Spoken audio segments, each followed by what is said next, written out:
I certainly was born into the dairy industry. I did move off the farm to go to uni, and then I thought that was the end of it. I didn't think that I would ever get back into this space again, but life has a funny way of, writing its own story. Hi, I'm Sally and I'm the co-founder of Gippsland Jersey. My dad, he was second generation on our farm, and he decided that he would start this ice cream company and that he would build a factory. Everyone's dad is special, and my dad was like the Superman. He could take on anything, nothing was a problem. We certainly didn't see any signs of mental health issues until one Sunday afternoon when he came to me and just said he's having a meltdown. And that was the beginning of a 3-year journey for us as a family to support him through depression. And never ever did we think that suicide would be part of that journey. And unfortunately it was.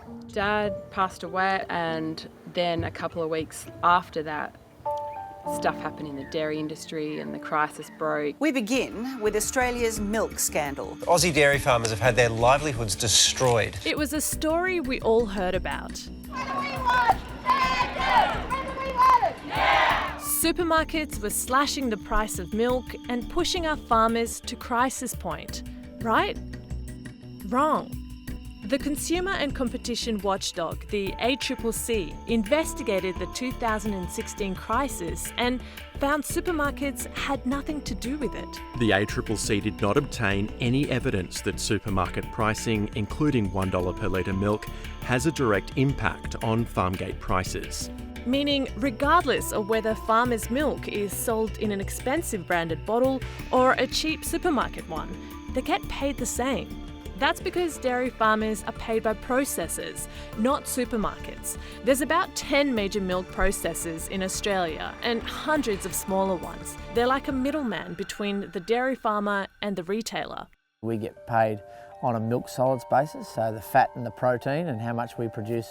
And then obviously the processor puts it in a whole range of different products, if it's powders or cheese or the fresh drinking milk, so they then sell it into the retail sector or globally overseas. As for how processors decide how much to pay dairy farmers for their milk, our prices are based on a world market price, so the global price will set ultimately at the end of the day what the processors are paying back to us. Okay, so if supermarkets weren't to blame for the dairy crisis, who was?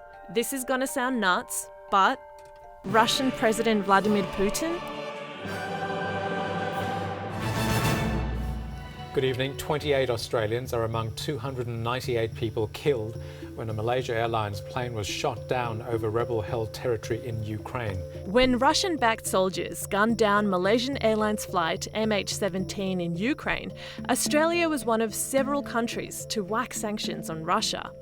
Putin retaliated by halting dairy products from Australia and the EU, wreaking havoc on milk prices. So we stopped sending product into Russia, and the EU stopped putting their product into other markets that we would traditionally have. And all of a sudden the milk price crashed globally. Back home, Australia's largest processing company, Murray Goulburn, was caught off guard and losing money fast. They had to revise their price halfway through the season.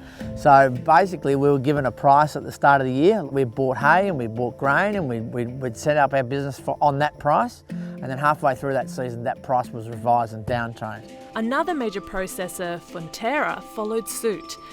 And the real kicker was they both applied the price cut retrospectively. So we had farmers that were really good farmers, and they were faced with between $80,000 to $150,000 to pay back. And all those well-meaning consumers boycotting cheap milk at the supermarket, turns out that did more harm than good. As a dairy farmer, whatever people can afford to buy, we would just hope that they would buy dairy and keep consuming it, whether it's $1 milk, cheese or whatever they can afford. So after my dad's passing and then the dairy crisis itself, I had a life-defining moment, this fire in my belly, and almost my dad's voice saying, this is unjust, you can make a change, you can make a positive difference for the dairy industry. In the wake of the crisis, Sally launched Gippsland Jersey Milk. The idea was to ask consumers to pay more for milk and pay farmers a fairer price.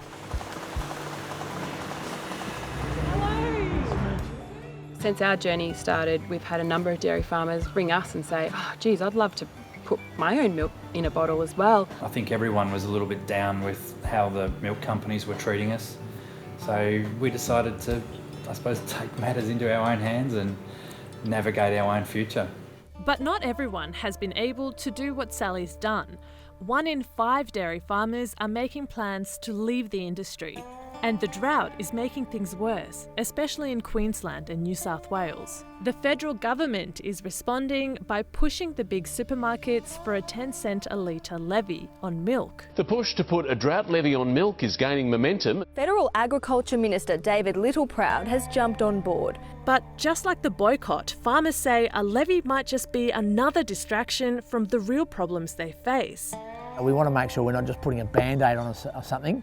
When we've got these other things, we really need to get in under the motor and really see what the engine's doing.